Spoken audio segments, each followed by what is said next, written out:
When the ghost of Jacob Marley sits across from Ebenezer Scrooge in A Christmas Carol, he observes that the miser doesn't believe in him. Scrooge, with forced bravado, says he's right. The ghost may be, in actuality, an undigested bit of beef, a blot of mustard, a crumb of cheese. There's more of gravy than of grave about you. And so we see that even in 1843, people had the belief that there was some link between the food we eat and the nightmares that plague us at the witching hour. But is it true? Does the dinner plate affect the nightmare state? Does a late night snack make your dreams more whack? Stay tuned.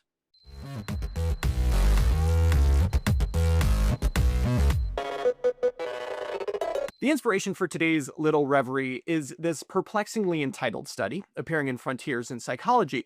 To save you the Googling, the Dreams of the Rarebit Fiend were a series of comics published in the early 1900s, which would depict a nightmare of a poor individual who would wake in the last panel and lament eating some food or another.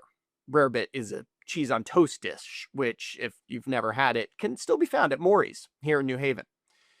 In any case, I think the Scrooge reference is a bit more familiar than the comic, but maybe the Dickens estate is litigious. Before we dig into this study, let's think through what mechanisms there may be for food to impact dreaming. Is there biologic plausibility here? One hypothesis, the food-specific effects hypothesis, suggests that certain foods have a chemical or chemicals that directly impact dreaming. There's precedence for this. Certain drugs, for example, are notorious for causing weird dreams. I was on mefloquine traveling in Africa once, and I still remember the surreal dreams I had on the anti-malarial. Planes flying backwards against an orange-colored sky. Weird stuff. Now, there's also the food distress hypothesis. This is the idea that certain foods, well, hurt us a bit. Maybe they're spicy or make us gassy or whatever. And it's actually that pain or discomfort that prompts the bad dreams.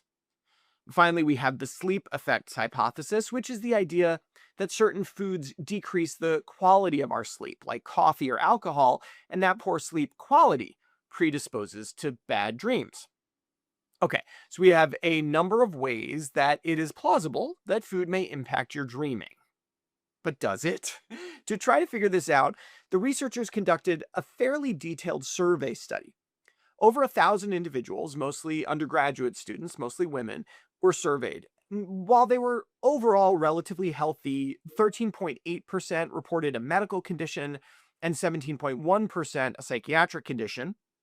The average PHQ-4 score for anxiety and depression was 9.5, which is in the mild to moderate range, so yeah, typical of modern 20-somethings. It's also worth noting that 32.4% reported sensitivity to some type of food. Nearly a third of participants reported a high frequency of recalled nightmares, more than one per week, and women tended to recall more dreams and had more nightmares than men. Now, did these individuals feel like what they ate affected their dreaming? Not really. Just 59 individuals, 5.5%, said that they thought there was any relationship between the food they ate and the qualia of their dreams. That said, those 59 people were much more likely to have frequent nightmares. This is notably lower than the 17.8% of individuals who said food affected their dreaming in the author's prior study, which was published a decade ago. It had a bit smaller sample size, but still focused on undergraduate students, so I think there's comparability here. We've had a dramatic reduction in the perception of a link between food and dreaming. We'll get to whether there's a real link in a minute, but why are younger people less likely to believe this these days? We can only guess. It might be a secular trend towards more data-driven, scientific, or at least quasi-scientific explanations of phenomena. The food dream hypothesis does give old wives' tale vibes, right? Or maybe the relevance of this idea has decreased in the public consciousness as food safety has increased. Or maybe kids these days have inputs into their brains that are way more potent than the slowly digesting cheesesteak in their stomachs. In any case, the researchers asked the 59 people who did feel that food affected their dreaming which types of food had the largest effects. In terms of increasing disturbing dream content, sweets and dairy topped the list.